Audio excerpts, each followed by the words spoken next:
तो आदाब, नमस्कार, गुड इवनिंग, सत श्री अकाल। एक बार फिर आप तमाम लोगों का स्वागत है क्राइम तक की कहानी की इस एपिसोड में। उम्मीद है पूरी फैमिली अच्छी होगी, अपना ख्याल रख रही होगी। आज सोचा कि एक ऐसी कहानी सुनाऊं, शायद आप में से बहुत सारे लोगों को पता भी हो, बहुत सारे लोगों को नहीं मालूम होगी। दिलचस्प कहानी है। उसकी वजह यह है कि आज हर चैनल पे, हर जगह आप देख रहे होंगे, चीते की खबर चल रही है। एक चीते की खबर हेडलाइन बनी हुई है, 8 चीता, करीब 8,800 कुछ 8200 किलोमीटर करीब, बल्कि 8,280 किलोमीटर का सफ़र तय कर एक दूर दराज के देश से भारत पहुंचा है। कई सारे सवाल उठ रहे हैं। एक ये है कि एक अनजान देश से यहाँ आया चीता क्या सरवाइव कर पाएगा, बचेगा? अब ये सवाल क्यों उठ रहे हैं? अपने आप को वो एडजस्ट कर पाएगा? हम सब कभी नौकरी के लिए जब अपना घर छोड़ते हैं, एक ही देश में, बल्कि एक ही राज्य में, कई बार सिर्फ शहर बदलते हैं, एडजस्ट करने में टाइम लगता है। एक लड़की की जब शादी होती है, वो ससुराल जाती है, उसको एडजस्ट करने में टाइम लगता है। तो यहाँ तो पूरा चीता एक इतनी दूरी का सफ़र तय कर एक देश से दूसरे देश, अनजान जगह पर अनजान जानवरों के बीच आया, लाया गया। तो क्या वो सर्वाइव कर पाएगा? इसका जवाब दूंगा। दूसरा, ये चीते लाने की ज़रूरत पड़ी क्यों हमारे देश में? एक तो चीता कब ख़त्म हुआ, क्यों हुआ, कैसे हुआ, और इस चीते की खासियत क्या है? आपको याद होगा कि जब भी हम लोग बचपन से सुनते आए, कोई मुहावरा देता है, कोई बहुत तेज़ भागता है तो कहते हैं चीते की रफ्तार से दौड़ रहा है। तो भाई शेर, बाकी भालू या और किसी जानवर की रफ्तार से क्यों नहीं, चीता ही क्यों? उसकी वजह यह है कि इस पूरी दुनिया में, इस धरती पर जितने भी जानवर हैं, उनमें सबसे तेज़ रफ्तार जो दौड़ता है वो चीता है। कहते हैं कि चीते की रफ्तार 120 किलोमीटर पर आवर, 120 किलोमीटर प्रति घंटा की रफ्तार से ये दौड़ता है। अब अगर अपने देश में सड़क पे गाड़ियों को दौड़ाने की बात करें तो 100 किलोमीटर की रफ्तार हाईवे के लिए है और मैक्सिमम 120 किलोमीटर प्रति घंटा आप एक्सप्रेसवे पे गाड़ी दौड़ा सकते हैं। एक्सप्रेसवे और हाईवे पे 20 किलोमीटर का अंतर है। एक्सप्रेसवे हर जगह तो है नहीं, हाईवे हर जगह है।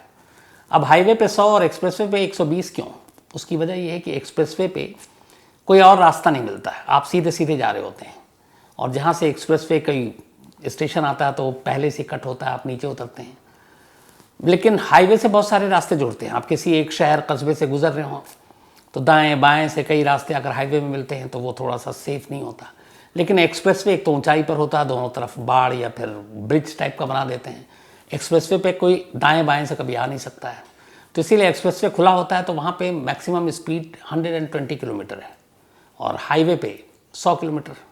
अब सोचिए, जो हिंदुस्तान में गाड़ियों को चलाने के लिए मैक्सिमम स्पीड है 120, उस रफ्तार से ये चीता भागता है। तो एक तो इसकी रफ्तार, इस चीते की खासियत ये है कि एक बार में 23 फीट तक की छलांग मार सकता है और 1 मिनट में ये 4 बार 23 फीट की छलांग मारेगा। तो अब इसका शिकार अगर दूर भी है तो सोचिए, वो तो सीधा झपट्टा मारेगा। घने जंगलों में चीता नहीं रहता क्योंकि इसको शिकार करने के लिए दौड़ना पड़ता है और ये खुद शिकार दौड़ के करना पसंद करता है।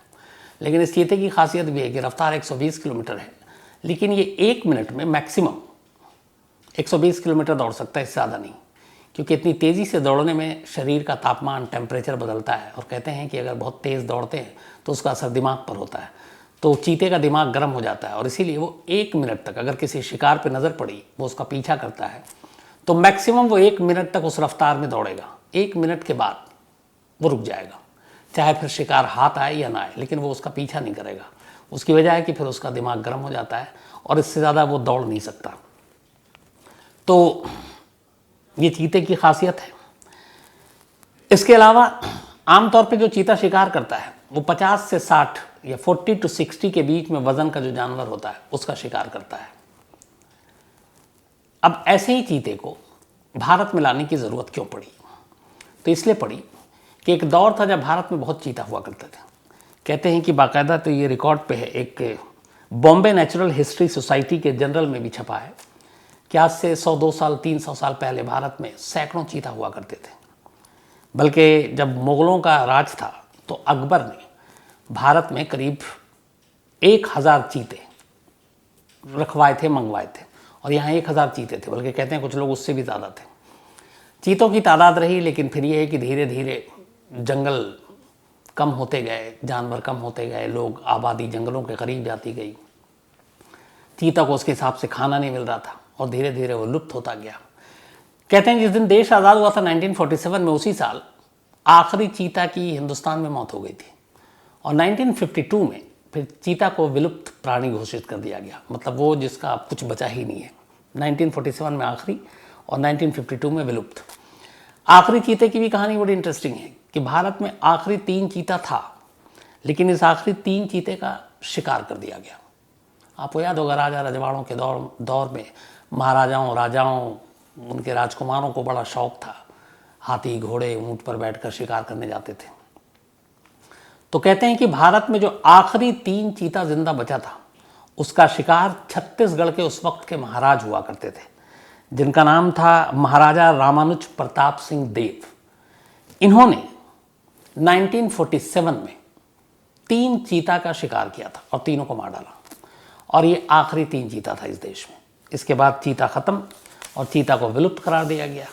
अब ये हुआ अलग अलग वक्त में कि चीता को भारत लाना चाहिए। 1970 में इस बारे में बात हुई कि चीता को भारत लाना चाहिए, इसके लिए बड़ी कोशिश भी हुई, लेकिन चीता भारत तब तक आया नहीं। फिर बाद में सरकार ने एक नया कानून बनाया, वन संरक्षण कानून भी था, और इन सारी चीज़ों को देखते हुए फिर कोशिश जारी रही। लेकिन 1970 से पहल हो गई थी और लगातार ये पहल होती रही कि चीता को लाया जाए। जो 8 चीता यहाँ सैटरडे को पहुँचा है आज, कायदे से इसको 1-2 साल पहले आना चाहिए था, लेकिन बीच में कोरोना आ गया। अब उसी चीता को भारत लाने की कवायद में बातें चल रही थी सरकार के लेवल पर। कब हुई क्या हुई वो आगे बताऊंगा। पहले ये कि ये जो 8 चीता फाइनल तय हुआ नामीबिया से कि नामीबिया के यानी अफ्रीकी चीता को भारत लाया जाएगा, और नामीबिया सरकार से बात हुई, वहाँ के वन संरक्षण विभाग से बात हुई, और इसके बाद 8 चीता पहली खेप में चुना गया जो भारत आएगा। इनमें से 5 नर और 3 मादा। इन चीते को लाने की बात हुई। अब सवाल यह है कि ये जंगली जानवर चीता वैसी खतरनाक 8,280 किलोमीटर दूर नामीबिया, वहाँ से भारत लाना है, तो कैसे लाया जाए। तो इसकी बड़ी लंबी तैयारी हुई। पहले तो इन 8 चीता के लिए अलग अलग उन्हीं के साइज़ के हिसाब से पिंजड़ा बनाया गया, जिसमें वो रख सकें सुरक्षा से, जो प्लेन में बाकी स्टाफ उनको नुकसान ना हो।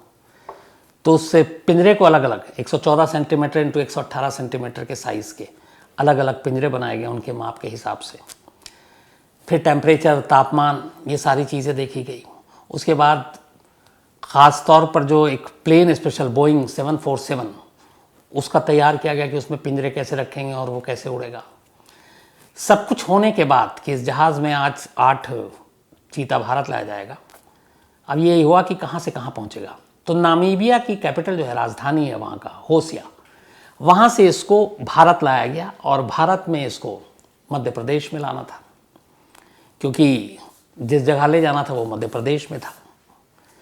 तब उसके बाद करीब 8,280 किलोमीटर का सफ़र, 15-20 घंटे का सफ़र। उसमें यह भी कि चीता को कोई नुकसान ना हो, क्योंकि उसी के लिए सारी सवारी, सारी चीज़ों का इंतज़ाम किया गया। उसके बाद ये चीता मध्य प्रदेश पहुंचता है। अब ये जो 8 चीते आए थे, इनमें से बल्कि 3 नर हैं और 5 मादा हैं, मेल और फीमेल। इनमें से 2 नर चीतों की उम्र जो है वो 5.5 साल है जो लाए गए, और ये दोनों भाई हैं, सगे भाई हैं। और ये नामीबिया के ओर्जी-वोरोंगो का जो वहाँ रिजर्व पार्क है, वहाँ ये दोनों भाई रहते थे, वहाँ से इनको लाया गया। बाकायदा सिलेक्ट किया गया अलग अलग चीता को। तीसरे नर चीता की उम्र 4.5 साल है, और इसे एरिंडो प्राइवेट गेम रिजर्व से लाया गया नामीबिया के। जो 5 मादा चीते हैं, उनमें से एक 2 साल, एक 2.5 साल, एक 3 से 4 साल और 2 5-5 साल की है। तो अब 5 मादा और 3 नर इसलिए भी लाया गया ताकि इनकी आबादी भारत में लाने के बाद बढ़ाई जा सके, और ये दोनों सब साथ रहें तो फिर चीता जो है वो बढ़ता जाएगा। तो अब इन्हें भारत तो ले आया गया। आज प्रधानमंत्री नरेंद्र मोदी ने बाकायदा केज खोलकर वहाँ पे इसका उद्घाटन भी किया। लेकिन अभी इन सभी चीता को 30 दिन के लिए यहाँ क्वारंटीन में रखा जाएगा, ताकि वो आदी हो जाएं, बाकी चीज़ें देखें, और फिर इसके बाद इन्हें जंगल में छोड़ दिया जाएगा, बिल्कुल खुला, जहाँ पे आप रहें। अब सवाल ये है कि इंडिया में इतने सारे फॉरेस्ट रिजर्व पार्क हैं, सब कुछ है, तो मध्य प्रदेश के स्कूनो नेशनल पार्क को क्यों चुना गया इन 8 चीतों के नए घर के तौर पर? तो कहते हैं कि दाने दाने पे लिखा है खाने वाले का नाम। करीब 10 साल पहले ये तय हुआ था कि जो शेर हैं वो भी गायब होते जा रहे हैं, तो उन शेरों को, गिर के शेरों को कूनो लाया जाना था, गुजरात में जो गिर है। अब वहाँ से उसको लाने के लिए तय हुआ कि आबो हवा, क्लाइमेट, ये सब चीज़ें देखें, तो तय हुआ कि कूनो नेशनल पार्क में इन शेरों को लाया जाएगा, एशियाई शेरों को लाने के लिए। तो अब किसी भी जानवर को लाने के लिए जंगल में यूँ नहीं है कि आप उठाए और लाए और छोड़ दिया। जैसे आप कोई शादी ब्याह होता है तो बड़ी तैयारियां करनी पड़ती पहले से।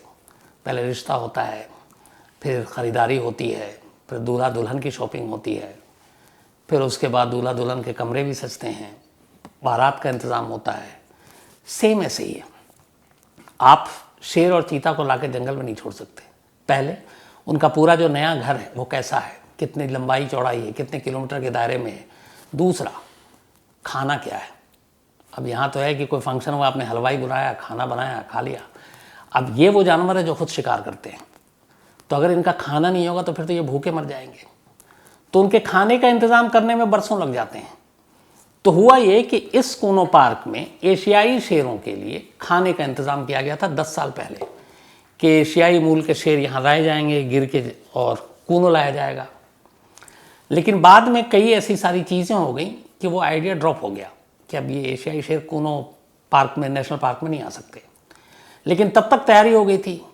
तमाम तरह के जो जानवर थे, जो शेर का निवाला बनने वाले थे, उनका खुराक, उनका खाना बनने वाले थे, उन जानवरों को वहाँ पे लाके रख दिया गया और कि अब शेर आएगा तो खाएंगे। लेकिन इत्तेफाक से शेर आया नहीं, 10 साल बीत गए, उन जानवरों की तादाद, आबादी भी बढ़ती गई।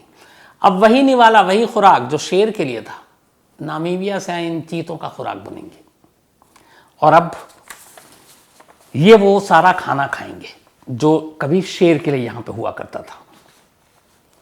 तो ये पूरी तैयारी होती है। अब सवाल ये था कि कूनो पार्क को ही क्यों चुना गया। और भी देश में बहुत सारे ऐसे नेशनल पार्क हैं। तो मध्य प्रदेश की जो राजधानी है भोपाल, उससे करीब 400 किलोमीटर दूर है ये श्योपुर ज़िले में कूनो नदी के किनारे बसा हुआ ये नेशनल पार्क है।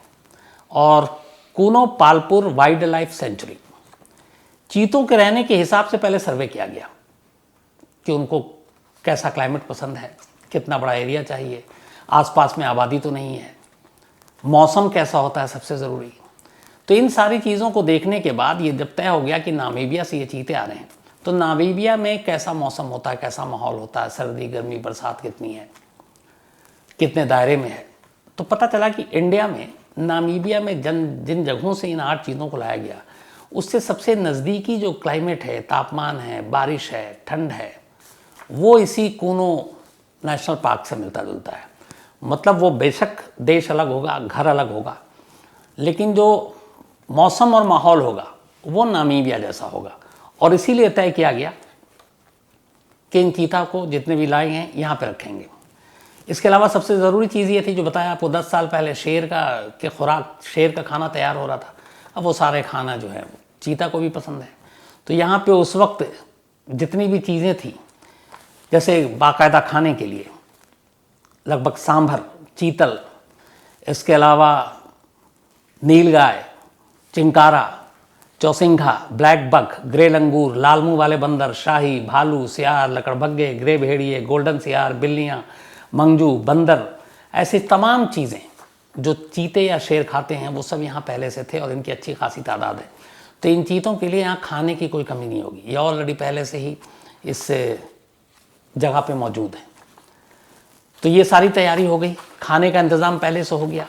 अब जैसा बताया कि एक देश से शिफ्ट करने में उनका व्यवहार, उनका बर्ताव, मौसम, लिंग संतुलन, ये सब चीज़ें कैसे होंगी, तो उन सारी चीज़ों को देखने के बाद किया गया। लेकिन अब फिर भी लोग सवाल पूछ रहे हैं कि क्या ये चीते नामीबिया से यहाँ आने के बाद सरवाइव कर पाएंगे। तो उसके लिए बड़ी अच्छी स्टडी, पूरी रिपोर्ट है और बहुत बैलेंस्ड है, वो मैं आपके सामने रखता हूँ। जैसे आज सैटरडे है, आज 17 सितंबर है। अभी मैं थोड़ी देर पहले चेक करके आ रहा था 17 सितंबर, इस वक्त अभी से 1 घंटा पहले नामीबिया में जो टेम्परेचर था वो करीब 32 डिग्री था, 32 डिग्री सेल्सियस। कोनो नेशनल पार्क में करीब 30 डिग्री, 2 डिग्री का फर्क हो गया। तो टेम्परेचर का कुछ फर्क नहीं पड़ा ज़्यादा। अब यहाँ पे कि जो नामीबिया में जहाँ से इन ज़्यादातर चीतों को लाया गया है, तो वहाँ पे जिस एरिया में थे वो 2.25 लाख वर्ग किलोमीटर के इलाके में फैला हुआ था, जबकि कोनो नेशनल पार्क का पूरा इलाका 3200 वर्ग किलोमीटर है। कम है, उससे छोटा है, लेकिन अगर चीतों के एरिया के हिसाब से देखें तो इनका एरिया उस हिसाब से ठीक है। यहाँ पे ज़्यादातर मौसम वैसे ही खुश्क रहता है जैसा नामीबिया में है। नामीबिया में मैक्सिमम टेम्परेचर पूरे 12 महीने में 45 से 48 डिग्री रहता है, और मध्य प्रदेश के इस कोनो नेशनल पार्क में करीब 35 से लेके 42 डिग्री तक टेम्परेचर रहता है। तो यहाँ पे मैक्सिमम टेम्परेचर भी पूरे साल का निकालें तो एक जैसा है, और इसीलिए इन चीतों का इस मौसम का यहाँ पे कोई असर नहीं पड़ेगा। अच्छा, अब चीते कभी भी घने जंगल के अंदर नहीं रहते, इसलिए कि उनको शिकार करना पसंद है, दौड़ना पसंद है, दौड़ के शिकार करते हैं। तो उनको चाहिए घास वाले इलाके, जहाँ घास हो, वो अपनी छलांग मारें, दौड़ें। तो घास वाले मैदानी इलाकों में चीता का बसेरा उनका पसंदीदा शौक है। अब यहाँ जो एरिया है जहाँ कोनो पार्क में रखा गया चीतों के लिए ख़ास तौर पर, वो पूरा घास वाला इलाका है, मैदानी इलाका टाइप। घने जंगल में वो नहीं रहेंगे, तो यहाँ पे भी वो तेज़ी से दौड़ने के लिए उनको पूरा मैदान मिलेगा और अपना शिकार करने के लिए। इसके अलावा ठंड बहुत ज़्यादा नहीं होती, जो वहाँ पे है वही कोनो में है। बारिश ज़्यादा ना हो, चीते को ये सब पसंद नहीं है। तो नेशनल पार्क कोनो में भी मौसम बारिश के हिसाब से भी वैसे ही है और ठंड के हिसाब से भी वैसे ही है। इसके अलावा जो सबसे ज़रूरी चीज़ है वो ये है कि कोनो नेशनल पार्क में सबसे ज़्यादा इस वक्त शेर के हिसाब से खाने पीने का इंतज़ाम किया गया था, और कहते हैं कि इस पूरे इलाके में अगर जो चीते रहेंगे वहाँ पे, तो इनको करीब आसपास के इलाके को मिला दें। जैसे उसमें आपके चंबल की नदी भी मिलती है एक तरफ जाकर, इससे तो करीब 1235 वर्ग किलोमीटर के बीच में है ये पूरा एरिया कोनो नेशनल पार्क, जिसमें कोनो नदी बहती है, कम ढाल वाली इसमें पहाड़ियाँ बीच में आती हैं। इसके अलावा इसमें पन्ना टाइगर रिजर्व है, इसके एक तरफ में शिवपुरी के जंगल हैं और पास में चंबल नदी है। तो कुल मिलाकर करीब सिर्फ इन चीतों को जो इलाका मिलेगा खुलने, खेलने, भागने, दौड़ने के लिए 6800 वर्ग किलोमीटर, तो इतना काफ़ी है इन चीतों को वहाँ जिंदा रहने के लिए आराम से, आज़ादी के साथ। इस पूरे एरिया में ये भी है कि जो आसपास में पहले इस नेशनल पार्क की आबादी हुआ करती थी, लेकिन इसी चीते को लाने से पहले करीब कहते हैं कि बहुत सारे जो लोग थे आसपास के, 24 गांव थे, उन 24 गांव को वहाँ से खाली करा दिया गया और उनको कहीं और बसाया गया। उन्होंने जाते जाते जो उनकी अपनी बिल्ली और बाकी चीज़ें थी वो वहीं छोड़ गए थे, जो अब जंगल का हिस्सा बन गया है। तो अब आसपास में कोई आबादी नहीं है, इसलिए चीते खुले में रह सकते हैं, किसी को यहाँ पे कोई ख़तरा है नहीं। और सबसे ज़्यादा जो चीते को पसंद है वो यहाँ पे खाने के लिए उनके पास भरपूर है, जिसमें चिंकारा है, और कहते हैं कि यहाँ पे उनने जो 30 से 40% ज़्यादा है, जो अगले कुछ सालों के हिसाब से देखें कि चीते का खुराक क्या हो सकता है। चीते बंदर भी खाते हैं, बंदरों की तादाद भी वहाँ पे बहुत है। तो ये सारी वो चीज़ें हैं जो चीते के लिए यहाँ पे काफ़ी बेहतर है, और इसीलिए उनको इस कोनो पार्क में लाया गया है। अब यहाँ तो ये बात हो गई लाया गया, लेकिन सवाल ये था कि आखिर पिछले 70 सालों में भारत में कोई भी चीता नहीं था, ऐसा क्यों? और 70 साल के बाद अब क्यों ये चीता यहाँ पे आया? तो 1952 में इसे विलुप्त घोषित किया गया। 47 में आखिरी चीते की मौत हुई, महाराजा साहब ने अपने शिकार कर दिया। उसके बाद से बात 1970 में पहली बार बात शुरू हुई थी चीते को लाने के लिए, और यह था कि एशियाई शेरों के बदले को चीते को लाए। और पहली बार बातचीत हुई ईरान से, कि ईरान से ये था कि अफ्रीकी चीते वहाँ से, इसको यहाँ पे बड़ी समानता थी अफ्रीकी चीते और ईरान में, तो वहाँ से लाया जाए। लेकिन फिर धीरे धीरे बात बनी नहीं, फिर कई और देशों से बात हुई, फिर 2008 में बात हुई, लेकिन कुछ ना कुछ मसला आता गया। उसके बाद फिर 2013-14 में हुई, और आखिरकार 2009 में फिर लाने की कोशिश नए तरीके से शुरू हुई थी, 2009 में। उसके बाद देन 2010 से 12 के दौरान बाकायदा देश के अलग अलग नेशनल पार्क का सर्वे हुआ कि अब चीते को लाने के वक्त आ चुका है, तो इनको लेकर आना है, और आखिर में फिर कूनो पार्क को चुना गया। फरवरी 2022 में भारत सरकार ने लोकसभा में एक जानकारी दी थी और उसमें कहा था कि चीता प्रोजेक्ट के लिए 2021-22 से 25-26 तक, मतलब अगले 5 सालों के लिए करीब 40 करोड़ रुपए का बजट अलॉट किया गया है। और उसकी वजह यह है कि भारत में चाहते हैं कि चीता आए और चीता रहे। अब ये जो बजट अलॉट किया गया, इस बजट से हट के आपको बताता हूँ कि नामीबिया से कूनो नेशनल पार्क तक, पहले तो ग्वालियर तक प्लेन से आए, उसके बाद फिर एक स्पेशल चॉपर, उस चॉपर के ज़रिए कूनो पहुँचा ये 8 के 8 चीते, और फिर वहाँ से वो नेशनल पार्क पहुँचे। करीब 39 करोड़ रुपए, 38 पॉइंट कुछ करोड़ रुपए, प्लेन, ट्रांसपोर्टेशन, चॉपर, इन सब का खर्चा हुआ है इन 8 चीतों को भारत लाने के लिए, मतलब 38 करोड़ रुपए, 38 करोड़। अब कोशिश ये है कि अभी ये जो 8 के 8 चीता है, इनको एक साथ रखा जाए, नर और मादा, ये आपस में एक दूसरे को समझें। 30 दिन के बाद फिर देखेंगे उनका बॉडी लैंग्वेज और बाकी क्या है, अपने आप को कितना एडजस्ट कर पा रहे हैं, क्योंकि घर की याद तो सभी को आती है, और ये बेचारे सारे पराए देश आए हैं, थोड़ा सा अभी घुलेंगे मिलेंगे, और उसके बाद फिर ये देखते हैं कि इनकी आबादी कितनी बढ़ती है। और अगर ये सब कुछ ठीक रहा, सक्सेसफुल रहा, तो ये सिर्फ 8 नहीं, ये पहला खेप है। इसके बाद और भी चीता भारत आएंगे, और जो इसको हम लोग विलुप्त मान चुके थे, 1952 में डिक्लेयर कर चुके थे, हो सकता है वो चीता, दुनिया का सबसे तेज़ दौड़ने वाला जानवर, एक बार फिर से भारत के अलग अलग जंगलों में हो। और ये सब कुछ ठीक हो जाए तो हम लोग अभी प्लान भी कर रहे थे कि थोड़ा नॉर्मल हो जाए और बाकी हो जाए, तो एक दिन जाकर और इन चीतों का दीदार ज़रूर करें उसी नेशनल पार्क में जाकर, कूनो में, और देखें कि आखिर ये नामीबिया के चीते कैसे हैं। हालांकि तस्वीर में जब देखा तो एक तो शायद उम्र कम है, तो कमज़ोर से दिख रहे हैं, लेकिन हमारे यहाँ आएंगे, अच्छे से खाना वाना खाएंगे तो थोड़े पहलवान ताकतवर बन जाएंगे। लेकिन अच्छा, एक विलुप्त जो चीज़ हो गई वो वापस आई है। तो ये थी पूरी चीते की कहानी, कैसे विलुप्त हुआ, कैसे आया, कैसे सफ़र तय किया, कितना खर्चा हुआ, क्या क्या ये खाएंगे, इनके सारे जो मेन्यू कार्ड भी आपको बता दिए मैंने। बल्कि मुझे लगता है कि एक बार मेन्यू कार्ड फिर से आपको मेन्यू इनका पढ़ के सुना देता हूँ। करीब 200 सांभर हैं यहाँ पे इस कूनो जंगल में। इसके अलावा चीतल, साथ ही नीलगाय, जंगली सुअर, chinkara, chousingha, black buck, grey langur, लाल मुंह वाले बंदर, शाही बंदर, भालू, सियार, लकड़भग्गे, ग्रे भेड़िए, गोल्डन सियार, बिल्लियाँ, मंगूस, बंदर तो है ही है। तो ये सारी चीज़ें हैं, ये हमारे नामीबिया से 8 मेहमानों के लिए, जो अब खुद मेज़बान हो जाएंगे, क्योंकि अब यहाँ रहेंगे तो भारतीय ही हो जाएंगे। तो ये थी पूरी कहानी चीते के भारत आने की। अब कहानी ख़त्म करूँ, वही अपना सिलसिला। आज माहिर का जन्मदिन है। ये क्राइम तक फैमिली के बड़े पुराने मेंबर हैं, शांति लाल कीर साहब, और उन्होंने पहली बार लिखा है कि मैंने मेल लिखा है। सूरत से हैं ये, तो हैप्पी बर्थडे माहिर। साथ ही आरव, इनका भी आज जन्मदिन है, तो हैप्पी बर्थडे आरव। और प्रवीण ने भेजा मऊ से। इसके अलावा सुनीता, इनका भी आज जन्मदिन है, तो हैप्पी बर्थडे सुनीता। और ये श्रीकांत जी की पत्नी है, और इनकी बेटी आराध्य, और उन्होंने भेजा, दोनों ने, अबू धाबी में रहते हैं ये लोग। मोनिका निखिल का भी आज जन्मदिन है, तो हैप्पी बर्थडे मोनिका। और ये सत्येंद्र चौधरी जी की सिस्टर हैं।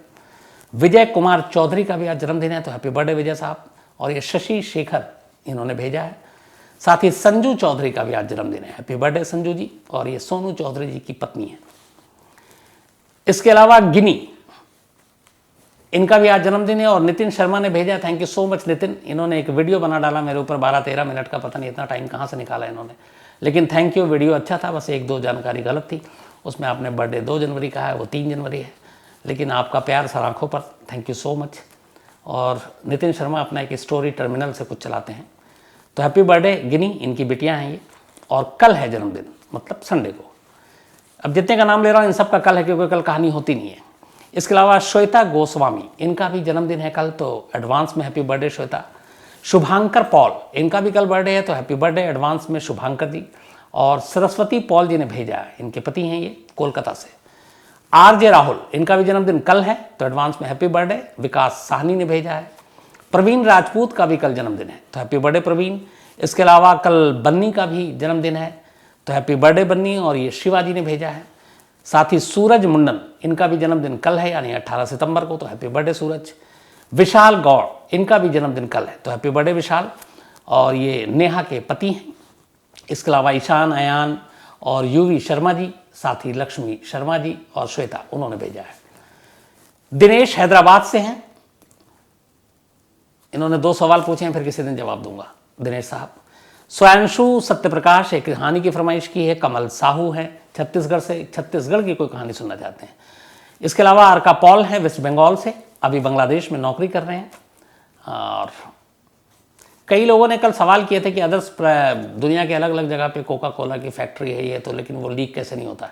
तो उसका जो ख़ास रेसिपी है, वो जब फैक्ट्री में बनती है तो एक एक बोतल के हिसाब से नहीं बनती है। वो कहते हैं कि वो वहाँ से मिलाकर भेजा जाता है और फिर उसी के जो ड्रॉप और बाकी चीज़ें होते हैं वो डाली जाती हैं। बाकी तो हर कंट्री के वाटर वो उनके हिसाब से यूज़ होता है, लेकिन वो एक ख़ास चीज़ जो होती है वो एक जगह एक कंट्री में एक ही बार डाली जाती है। और इसीलिए वो रेसिपी का पूरा पता ना हो तो वो देश के साथ वो समझौता नहीं करते और वो बताते नहीं, क्योंकि कंटेंट बताना पड़ेगा उनको क्या क्या चीज़ें हैं उसमें।